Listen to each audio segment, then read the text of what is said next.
Hello my friends, and welcome to Attack on Titan Evolution.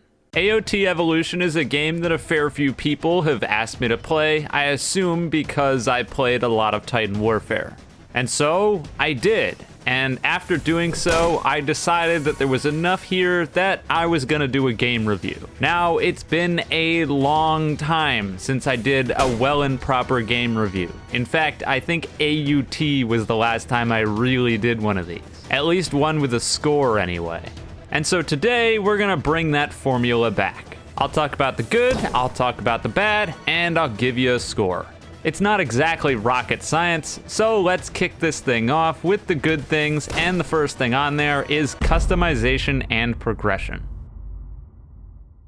Upon logging in to AOT Evolution, you're met with a fairly in-depth character customization screen. The game does not use your default Roblox avatar, opting instead to have a character creator. Naturally, I myself, seeing as it's an anime game, made a black-haired, edgy anime protagonist. Now, in terms of customization, the character creator isn't the only thing that you're locked to if you're thinking about customization and progression, because something that AOT Evolution does really well is its progression system. Before we get there, though, the last note on character customization, there is not only a shop, but also an RNG-style crate system where you can pay for different accessories for your character. As for the progression side of things, this is where things get interesting. There are a wide variety of progression systems in AOT Evolution. Not only can you get flat damage and speed increases to your ODM gear, you can also give your blades higher durability,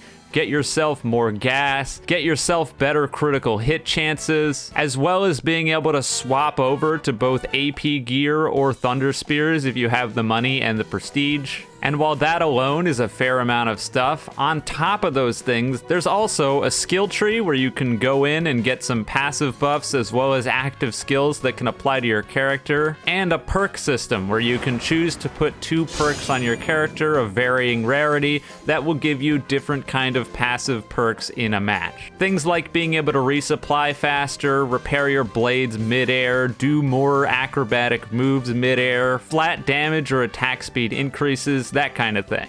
All of these different progression systems really help keep players retained in the game, as it seems like there's almost always something for you to work towards. Now, moving past customization and progression, we can jump over to the general gameplay of AOT Evolution. Gameplay in Evolution is pretty solid. Honestly, it's probably what you'd expect from one of these games. You fly around on your ODM gear and you cut down Titans. It's basically your standard affair in that regard. But in terms of the actual damage model, this is something that I quite enjoyed in the game. Basically, every single one of the Titan's limbs has its own health bar, and draining that health bar to 0 will cause a variety of different effects. If you cut out the Titan's eyes, they'll be blind and sit there holding their eyes for a second, leaving them open. If you cut off their arm, they can't use that arm anymore and it does not come back. Cut out their legs and they'll fall down. Sometimes they'll start crawling after you. And obviously, if you zero out the nape, they're dead. Now, something to be noted in the gameplay section, and I know this is supposed to be positives, but the ODM gear just does not feel as slick in this game as Titan Warfare's. I think Titan Warfare's ODM gear is a masterpiece. I don't know how they did it, but it is strictly incredible, and unfortunately, Evolution's just doesn't hold up. Don't get me wrong, it's good, but it's just not Titan Warfare good. Back on the positive trend of things though, there's this quick time event breakout sequence when you start getting eaten by a Titan that I think was a really welcome change. Relying on teammates a lot of times in these games just isn't viable because most of the time your teammates suck. Let's be real here. And having you getting grabbed being most often the way you die in these kinds of games, it sucks when the only way out of it is oftentimes a perk that has like one use or an extremely long cooldown. Evolution solves this problem by adding a short QuickTime event where you get, I believe, 2 or 3 chances after you get grabbed or start getting eaten to click a prompt at the right time to free yourself.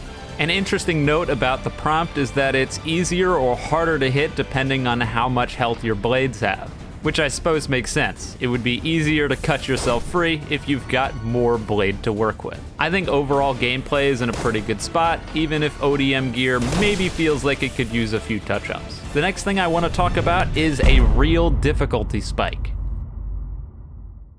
This is something that games seem to struggle a lot with on Roblox, especially when it comes to a PvE factor. You've got difficulties that are just straight up unfair, and then you've got difficulties which might as well not even be there to begin with. And something that sets AOT Evolution apart from some of these other games is that it actually nails the ability to select your difficulty mode and have it actually matter. When changing difficulty modes, the reactions and abilities of the AI can radically differ, especially when it comes to the reaction speeds of the AI. On higher difficulty modes, Titans will react to you quicker, turn around faster, use attacks more frequently, and are just generally more aggro on top of being objectively faster at all times. They also gain more health, which basically forces you to get the attack upgrades, otherwise you're going to be hitting a Titan 15 or 16 times and never killing them. But once you're at the point where you can do enough damage to one-shot Titans on easy mode or on hard mode,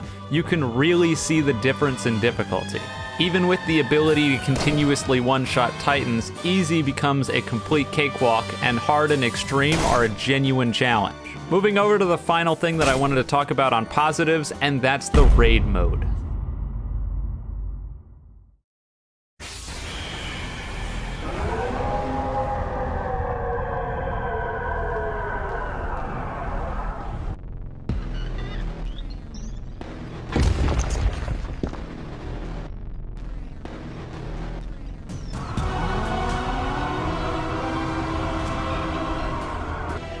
As of current, there's one raid in the game. As far as I understand it, the raid mode opens up every hour for about 10 to 15 minutes. During this time, you can enter the mode and fight in a boss fight against the attack titan. When I first loaded into the mode, I thought it was going to be some sort of protect the attack titan sequence, and oh boy was I wrong. The lowest difficulty for raid is hard, and when it says hard, it is not f***ing around. The attack titan is absolutely brutal, and it was made very quickly clear to me that there was no way in Sam hell I was going to be able to beat the raid mode by myself. And that single fact brought a smile to my face. I've said it time and time again in all of my videos talking about games that I feel like the ability to foster a community and bring people together to play together is something that's really important to me in games. If I feel like I can just blow through everything by myself, a lot of the time it just doesn't make sense to bring other people along if it's gonna take longer and potentially take away from rewards. That exact thing is actually something I'm about to talk about when we get over to the negatives. But with raid mode being just absolutely impossible by yourself unless you've got a lot of time to burn and a lot of skills, I'm thoroughly looking forward to either bringing my community together to try to bring this son of a bitch down, or group up with a bunch of friends and give it a shot. And so honestly, while I'm not super a fan of the whole only open for 10 minutes every hour thing, boss fights that truly require a lot of people to make them successful should be a lot of fun. With that, we've wrapped up on the positive side of things, so it's time to jump into the inevitable because it's an Eclipse video and talk about some negatives. The first thing to talk about, the hub world layout and the mission difficulty and mission selection system. Currently as it stands, the hub is whack. Naturally, because it's a Roblox game, there are weird-ass invisible walls for no reason at random points in the hub. I don't know why so many games have such a difficulty with this. Guys, just put actual walls, or put slopes you can't climb. What's with this invisible wall shit? Why can't I go over next to a building? Why is there an invisible wall there? How is this so often a problem? I don't get it. But aside from your standard invisible wall nonsense, the biggest thing that was weird to me about the layout of the hub is the little second section all the way at the back that holds the wave defense, the raid mode, and the skill tree NPC. These three things are so far from the spawn that it almost seems like a ghost town being over here. And it also means that finding anyone that actually wants to play the wave defense mode if you're not in a party is just impossible. I'm not joking when I say for the about 10 hours that I played, I didn't see a single person trying to play the wave defense mode. Now sure, the wave defense mode isn't exactly the greatest thing in the world, it's just a wave defense mode. But it is something different from your standard missions kill all the titans deal. So the fact that it was tucked away in the corner and I saw nobody playing it was just kind of weird. Same goes for the raid mode and this skill tree guy. If you never go over there because it's just tucked away in the corner, you'll never even find the skill tree until much later on. And you might not even know the raid or the wave defense exist. I don't know. The layout just seems weird. I don't understand why it's so far away from everything else. Maybe it's just me. As for mission difficulty selection, this actually lumps itself into a few other things, so I guess we'll talk about all of them at once. And that's the lack of current maps and game modes in the game, as well as the pay-to-win design systems that probably cannot be changed because they're now locked to pay-to-win. First up, there's only 3 maps in the game, 4 if you count the map for survival. This isn't the end of the world, but it's also not that many, so I figure I should bring it up. Second is the way you pick difficulty, which is really, really important. Being able to play the difficulty that you want to play is very important in Evolution. If you're a new player, your only choice is to play on easy. If you try to play on medium or hard, it's going to take you 3 to 4 max speed hits on a Titan to take them down. Just to kill one Titan, you're going to have to hit them 3, 4, 5, 6, who knows how many times at level 0. This means that any new player basically has to play on easy. Now, if you're a veteran who's been playing for a while, you never want to play on easy, because you're at the point where you can one-shot Titans on hard or extreme, and the payouts are so low on easy that why would you want to play that? It just doesn't make sense. The problem herein lies in the way you select the map and difficulty. You walk onto this pad and you vote. Everyone who's on the pad in this public lobby votes whether they want to play on easy, normal, hard, etc., as well as what map they want to play on. The map, perfectly fine. The difficulties, this is where we run into the problem. First off, if you're a new player and all the other difficulties are locked, you can't even tell what people are voting for. Which means if you want to play on easy and someone voted for hard and you don't have hard unlocked yet, you have no idea how many people even voted for hard.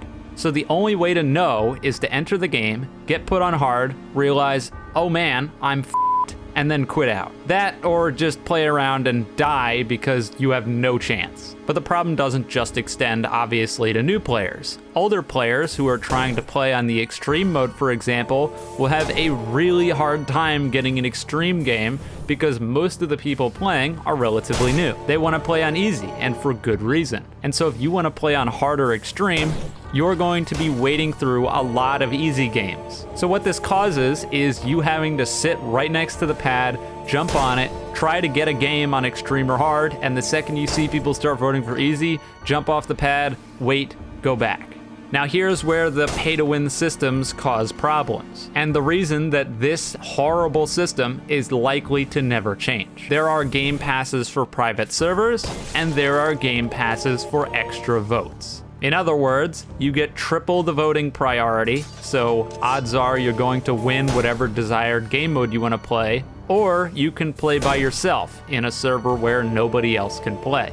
Both of these game passes rely entirely on the current system being broken and shitty. And so unfortunately, our issue lies in the fact that the broken and shitty system is liable to never change because there's money being made for the system being bad. Honestly, if it were me, I would break the lobbies up depending on difficulty, and then at the very least, you can have it so people can use their voting priority for the map still, but not on the difficulty. And then private servers are obviously still nice if you want to just get in a game by yourself and not deal with anyone else. But regardless, I don't see any of that stuff happening. As for other quote-unquote pay-to-win stuff in the game, I fully understand that the game is free, the developers have to make their money somehow, so I get it. But some of this stuff just seems predatory, and I have to call it out when I see it. The first thing is the way you reset your skill tree. You get skill points when you level up, and in order to buy things in the skill tree, you also have to pay in-game money. If you want to experiment with certain moves in the skill tree, you can do that by paying your skill points and your in-game cash. The problem lies if you mess up your skill tree or don't like a skill you unlocked.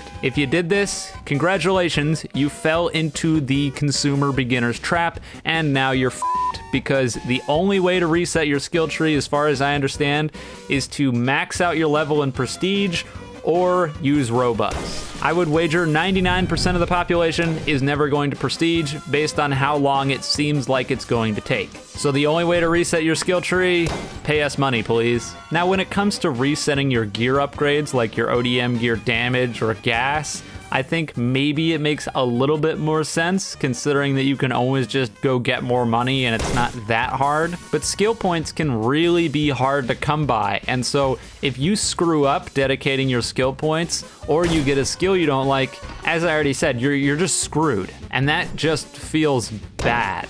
In terms of the other big microtransaction, that's the whole Bloodline family system, and I don't think that makes that huge of an impact. The only thing that I thought was kind of weird about that is it seems like there's no information on what each family does unless you find outside sources. And we've talked in many a times about how much I hate having to use outside sources to learn critical information about a game. So maybe someday these will just be in the game by default and you won't have to go on to a Trello or wiki to figure it out. Now that's wrapping up with that. We've got 3 other things to talk about, and they're all gameplay related issues. The first one is the ground slide. Oh God, the ground slide.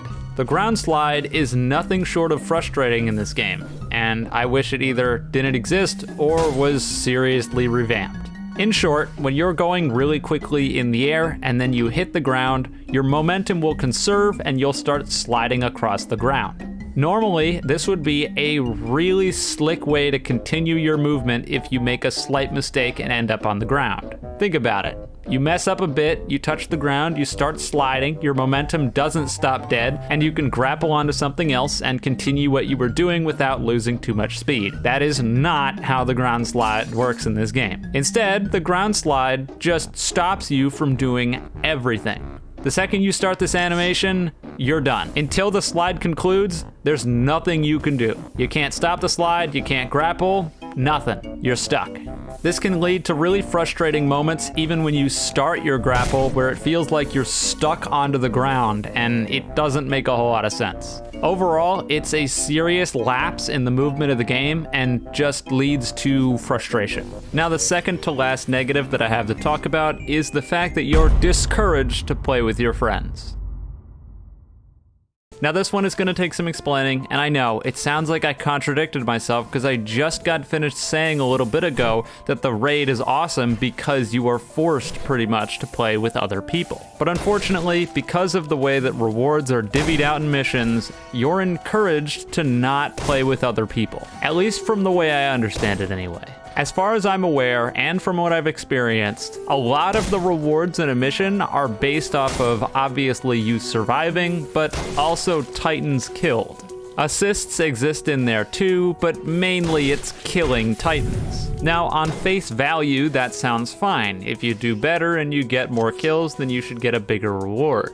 But the problem lies in just how much of a difference it makes when you get a lot of kills or almost all of the kills versus barely any at all. Just for reference, when playing on hard, if I get into a lobby by myself, I make around $3,000. Whereas if I'm playing with someone else and they do relatively well and I do relatively well, that reward is almost split in half.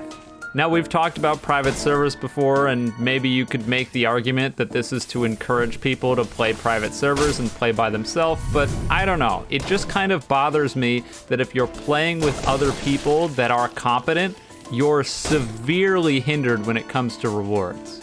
You'd think that maybe payouts would increase based on how many people are playing in order to make sure that this doesn't happen, but that's just simply not the case. I'm sure it's already frustrating enough for newer players to not be getting very many kills when they play, but there's no way that frustration isn't multiplied if or when they ever realize that the fact that somebody that's going through and killing all the Titans before they get the chance is effectively taking all of their rewards away from them. I don't know. Maybe it's just me, but that bothers me quite a bit. And the last negative I want to talk about here is damage calculation and speed. This one really lost me, and I still don't think I get it. A lot of the damage calculation in this game just seems completely arbitrary and random, and I have absolutely no idea where it's calculated or how it's calculated. And what I mean when I say that is it feels like a lot of the time you'll go really fast, you'll do an attack, and it will do like 300 damage. And then you'll do almost the exact same thing, and it will do 800 or 1,000 damage. And the difference between when it does 300 and when it does 800 is seemingly impossible to quantify. I read some things online that said that if you held your blade attack for longer, it got increased damage. And from my experience, that doesn't seem to be true. Or if it is, it was not working for me. I seem to get a small amount of science down to double hooking, using boost, and then letting go right before the attack, which a lot of times seemed to do the most damage. But then again, sometimes that didn't work at all, so I really just don't know. Oftentimes, it just felt like I should have been doing a lot more damage than I was, and it would lead to many occasions where on some of the higher difficulties where I was really pushing it, I would go for a kill, feel like it was all but guaranteed, and then do 300 damage and get grabbed. I don't know if there's a solution to this. I don't know if it's just a me problem, but it's very frustrating nonetheless when you feel like you should be doing more damage than you are. Finishing up on that though, that finally wraps up all of the negatives and all of the positives, which moves us over to score. The moment of truth, what would I give Attack on Titan Evolution? And most importantly, should you play it? Overall, in its current state, I believe that Attack on Titan Evolution is a 7 out of 10, with 5 being the average score. And if you enjoy Attack on Titan whatsoever, or just want a change of pace from Roblox JoJo, I highly recommend giving this game a shot, if not just for a few hours for a fun distraction. When it comes to Roblox games, there are a lot of bad ones. Let's be real here. And with so many awful games, it's nice to see something that's genuinely well made and fun to play come to the surface. That being said, Attack on Titan Evolution only reaches up to the above average game level because of the problems that I've talked about already. With the general lack of content and the pay-to-win systems, as well as it just subjectively to me not feeling as good to play when it comes to ODM gear as Titan Warfare, I just can't in good faith give it a higher score than that. That being said, 7 is not by any means bad. If you were to ask me what I think that Titan Warfare would get, I would give that game like an 8 or a 9.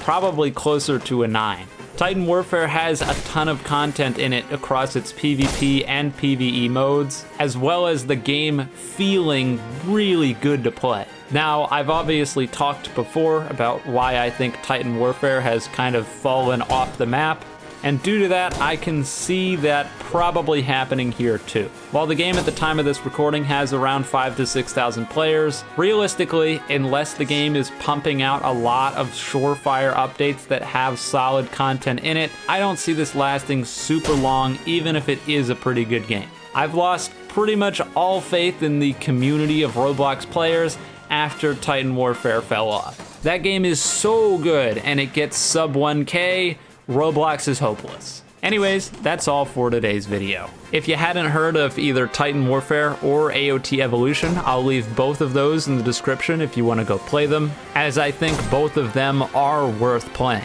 With that though, I'm done here, so if you enjoyed the video, feel free to leave a like and subscribe. I stream sometimes on my Twitch, albeit not often Roblox, and that'll be in the description if you want to follow me. And with that being said, have a wonderful day or night wherever you are, and I'll see you next time.